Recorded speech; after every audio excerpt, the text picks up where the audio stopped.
All right. Double filming.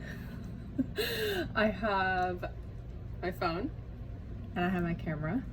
So I will be double filming this, so I will be looking at both. I apologize if it's a little weird, if it gets a little confusing. Well, hello and welcome back to my channel that is so non-existent basically these days.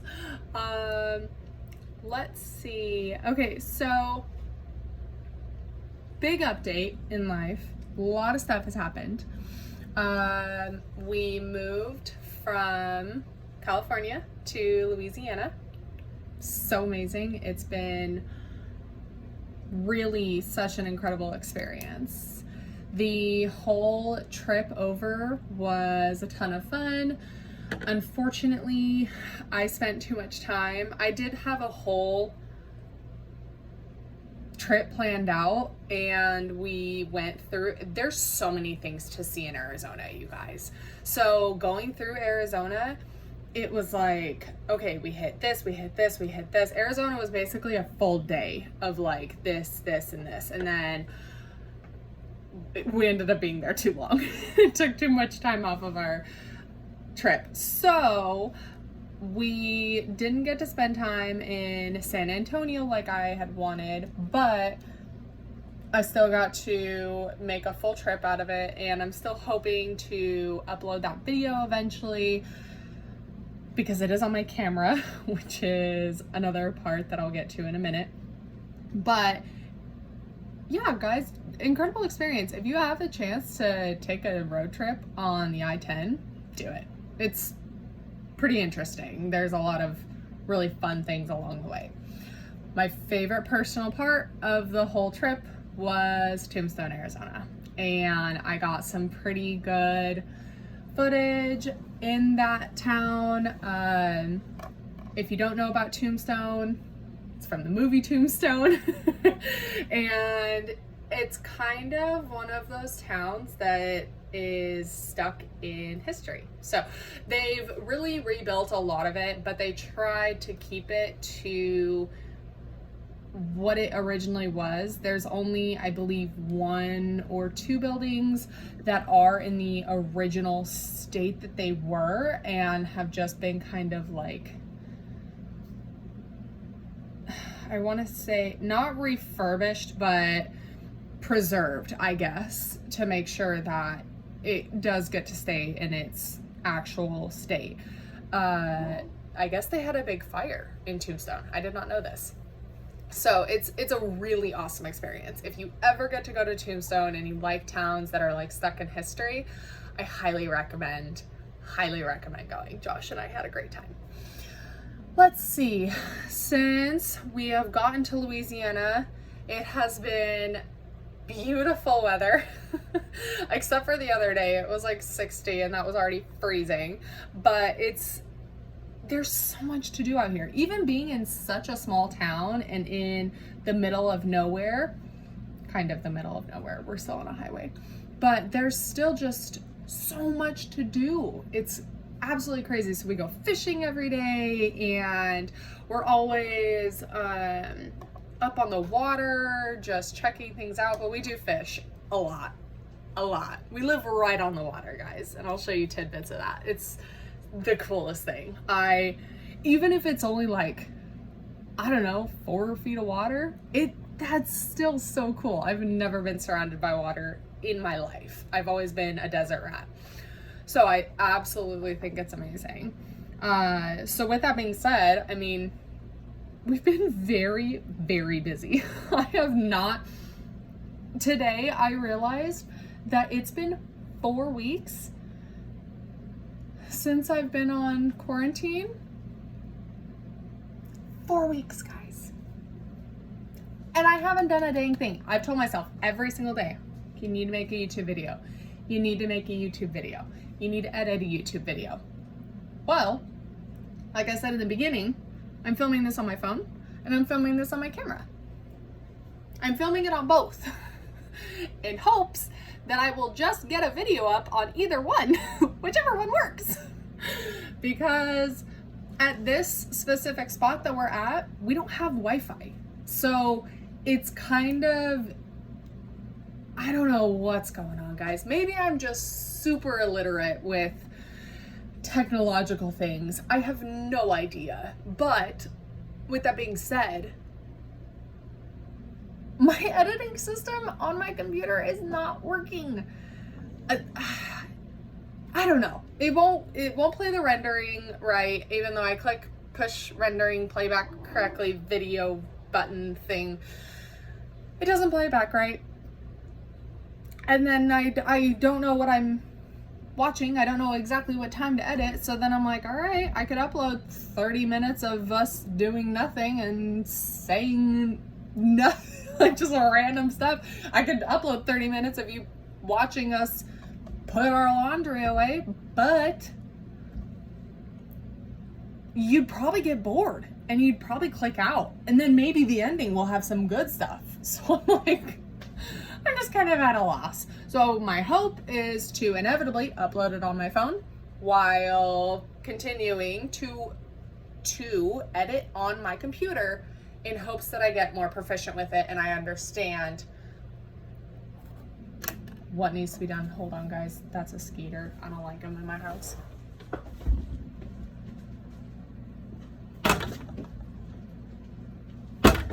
Okay. Shh, it's fine. Everything's fine. I think I got it. There's a lot of mosquitoes, a lot of bugs out here. I don't like that so much, but it's fine. I should probably tell you guys what today's whole video is about.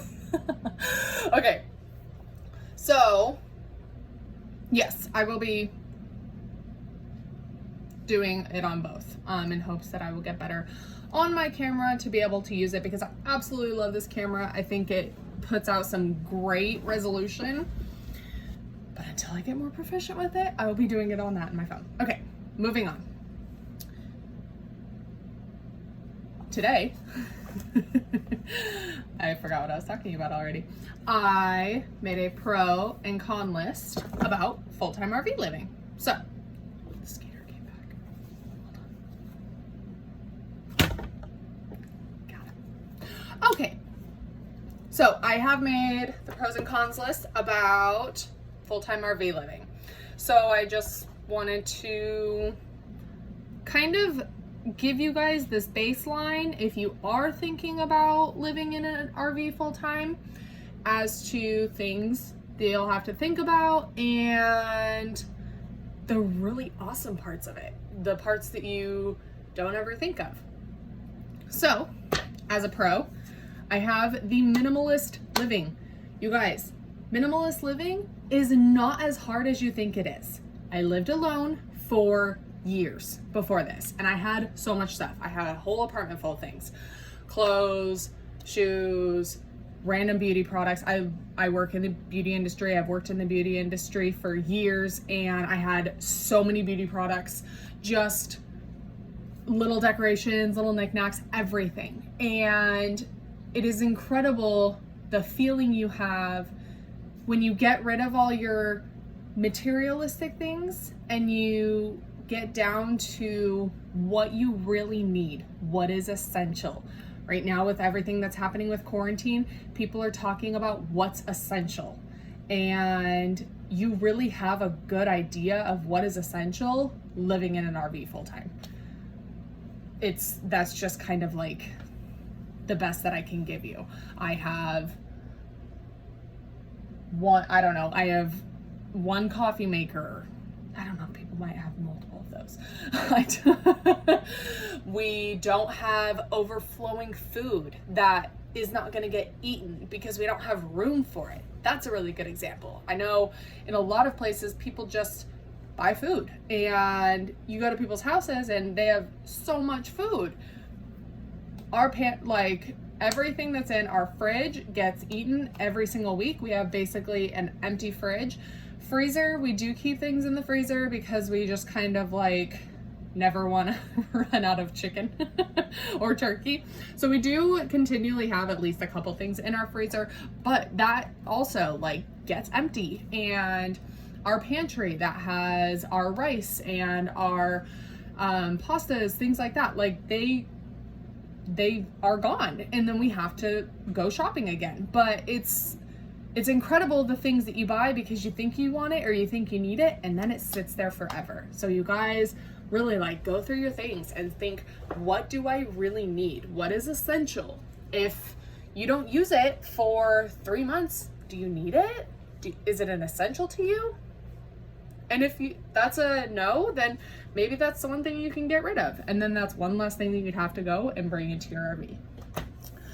Let's see, talking about the freedom. Oh gosh, this is really exciting to talk about because right before we were about to leave California, I was freaking out the week of, because every time I've moved, the week of, I'm like, oh my gosh, I have to do this, I have to do this, I have to do this. I have all these things I have to do. I have to pack, I have to put my clothes, I have to clean all my clothes, put them in bags, because I put my clothes in bags, I'm not that good. Oh, I have to clean everything. Like, I have to get absolutely everything out. I have to get boxes. I have to find a moving crew. I have to find this, that. Like, there was so many steps. And then when we were leaving California, I was like, oh my gosh, I just had this overwhelming relief that I just have to go home. I have to go home and I have to put things in our cabinets and make sure they're secure and bring the slides in, clean a little bit, and we're on our way to wherever we want to go. And having that sense of freedom seriously helped my anxiety so much. I've always been an anxious person, and I cannot tell you how relieving it was. I also have a really funny video of Josh and I putting things away, and I know for a lot of people who live in an RV full time, it'll probably give them anxiety because we just throw things in the cabinets. We're like, this doesn't need to be organized. We're gonna pull it all out in a little bit. So I thought it was really funny. Okay, next part, easy cleaning. I love it. The RV does get dirty kind of fast, but because it's small. So if you're in a smaller space, the more things you put in that small space, the cluttered and easily dirty it's gonna be. But also with such a small space, it is so fast to clean. I can pretty much clean my whole house, deep clean, dusting, vacuuming, bleaching, like scrubbing the corners type clean in under 2 hours, just myself. That's not including me doing laundry here because we send it off. Anyways, but seriously, you guys, so simple. I literally love it. And it's because you don't have that many things. You don't have that many places to clean. So it's super easy. You could essentially clean every single night and it only takes a little bit of time. I'm not one of those people, but it's okay. I don't know who that was. Sorry, guys. I'll edit that out. Okay, next part. Cost of living. So cool. It's so much cheaper. So when you purchase an RV, you essentially can take out a loan that I believe is comparable to a house, because a lot of people do live in these full time, especially the higher price ones. So you could take out a really long loan term on a, I don't know, $80,000, $50,000 RV that you're living in, which basically means that your mortgage is like $400. I'm just throwing out random numbers, you guys. I think ours is like maybe 400, 350, 400. It was a lot cheaper in the bumper pull, but it's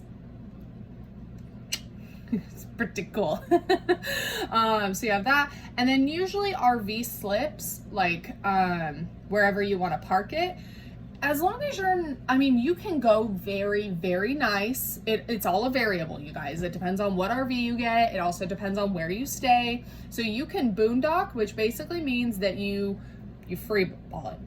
in a sense. You are living out in the country with solar panels or generators. You add fresh water into your tank however often you need it, and you live off the grid. You could literally live in a mountain in Colorado, in Montana, wherever you want. It's amazing. Or you could live at an RV spot, and they have them everywhere. RV spots always range. It depends on the amenities that they have, where they're located, what state, all that kind of stuff. So depending on where you're staying and everything will also add into that cost. But that's kind of going to be like, I guess, your rent in a sense, but you're not really renting. You're just renting the spot. So it's a lot cheaper. And because you cannot buy as much food, you don't waste as much money on food, electricity, gas, all of that is usually tied into your RV slip cost. So that on top of your mortgage, 9 times out of 10 is cheaper if you are living alone than paying like rent or mortgage. So it's really incredible, you guys. Number, what is that? 4, every single new person you meet. So people in RV resorts I haven't really met anybody that is not nice that lives in an RV. Sometimes you will run into people who are a little catty, who may work there because they see new people all the time. But for the most part, almost every single person that you meet that lives in an RV, they get it. They're on the same mind frame as you. They have the same lifestyle as you. And you guys, you get to meet new people all the time because they're always either coming in and out. You get to you get to meet new groups that travel together. I mean, gosh, and the stories that some of these people have about their travels are just mind-blowing and so rewarding. So you get to meet new people all the time. For instance, here at this RV resort, I have a neighbor. We have a neighbor, and they have a dog. He's an older dog, and his name is Boudreaux. And every time I see Boudreaux outside, I just go and I say hi because him and his wife and the dog are just the sweetest people. They're all so nice, and they've traveled up and down the Midwest just like we have. So they're absolutely incredible. It's so nice meeting new people. Let's see, visiting new cities is obviously a given. If you are living in an RV, 9 times out of 10, you're gonna wanna get up and get out and see new places.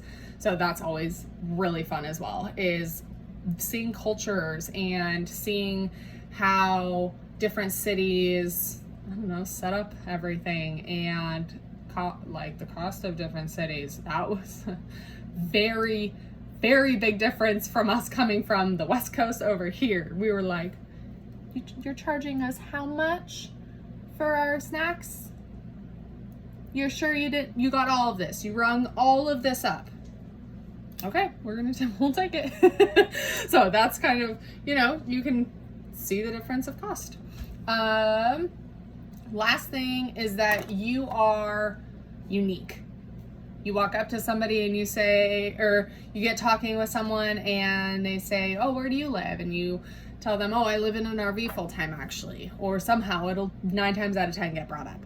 And it's a very unique conversation, and people typically don't always understand it. They're like, oh, you live in an RV. They think you live in a trailer park. Like, they kind of think you're like,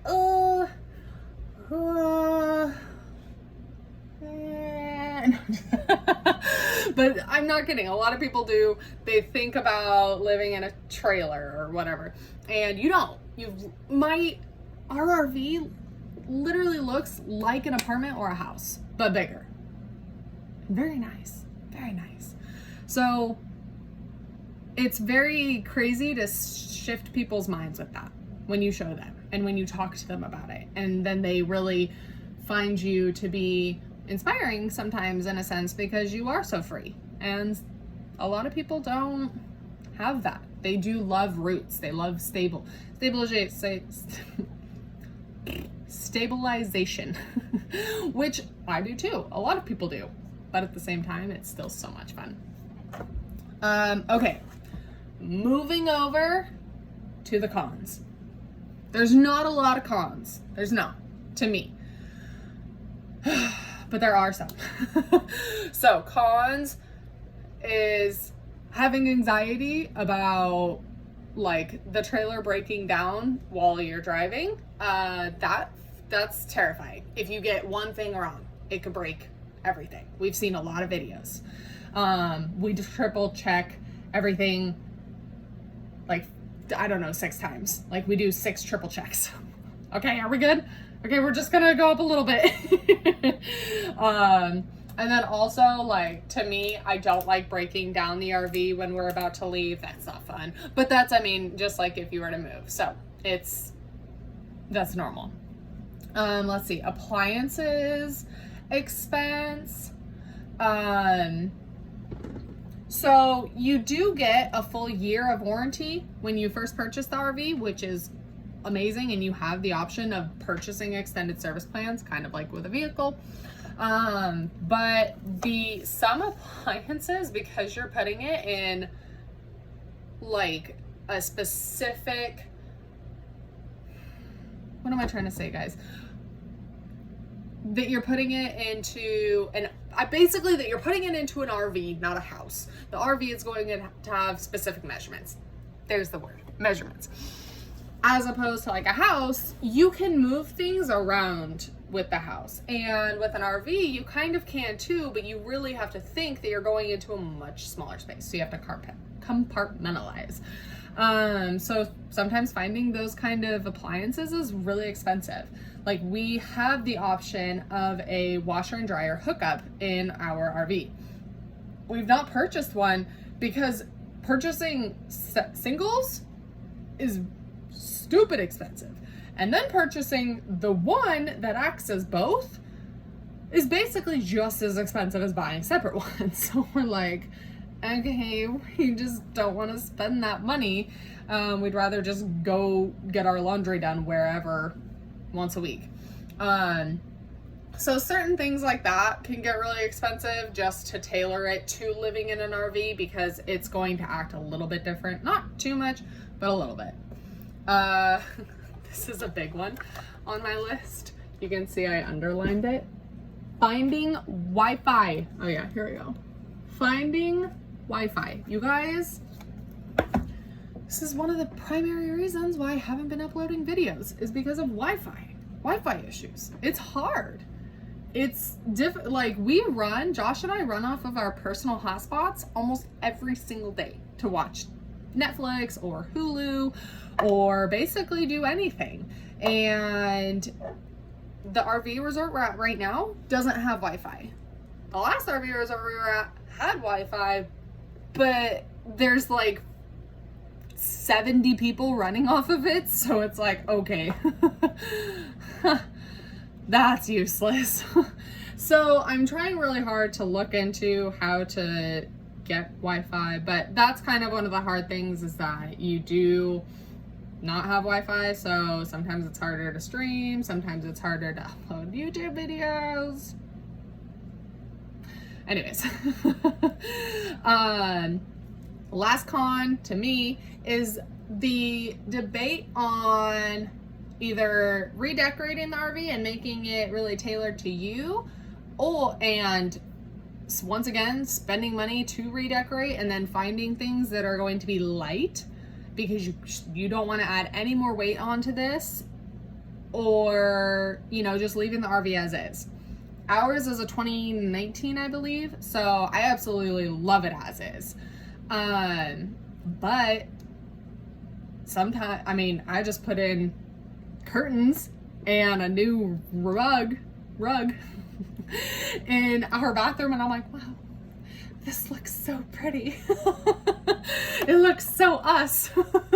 So part of me always wants to add like those little touches that say it's us into the RV, but then again, please stop. But then again, it's, like I said, hard to find things that are underweight. Lulu. It's also hard to find things that'll fit. You do have to do some research. So that's kind of one of the last cons. Come say hi. Anyways, guys, that is our pros and cons, I guess, of living in an RV full time. We will hopefully be uploading many more videos since we're still on quarantine. Tell me how your quarantine is down below, and if you guys have any questions, just let me know. But thank you for tuning in, and hopefully I will get another video uploaded sooner rather than later. Bye, guys.